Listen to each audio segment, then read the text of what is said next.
আবু হুরায়রা রাদিয়াল্লাহু তাআলা আনহু হতে বর্ণিত।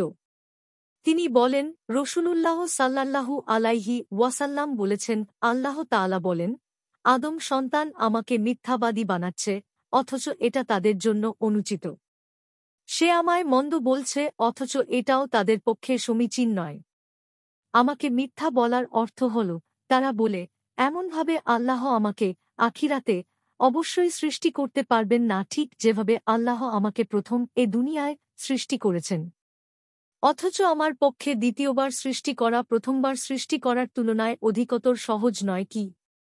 আর আমার ব্যাপারে মন্দ বলার অর্থ হল, তারা বলে আল্লাহ নিজের পুত্র বানিয়েছেন, অথচ আমি একক ও অমুখাপেক্ষী। আমি কাউকে জন্ম দেইনি, আমাকেও কেউ জন্ম দেয়নি, আর কেউ আমার সমকক্ষ নয়।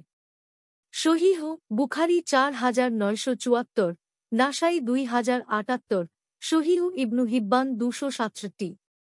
মিশকাতুল মাশাবিহ ২০। হাদিসটির মান সহিহ।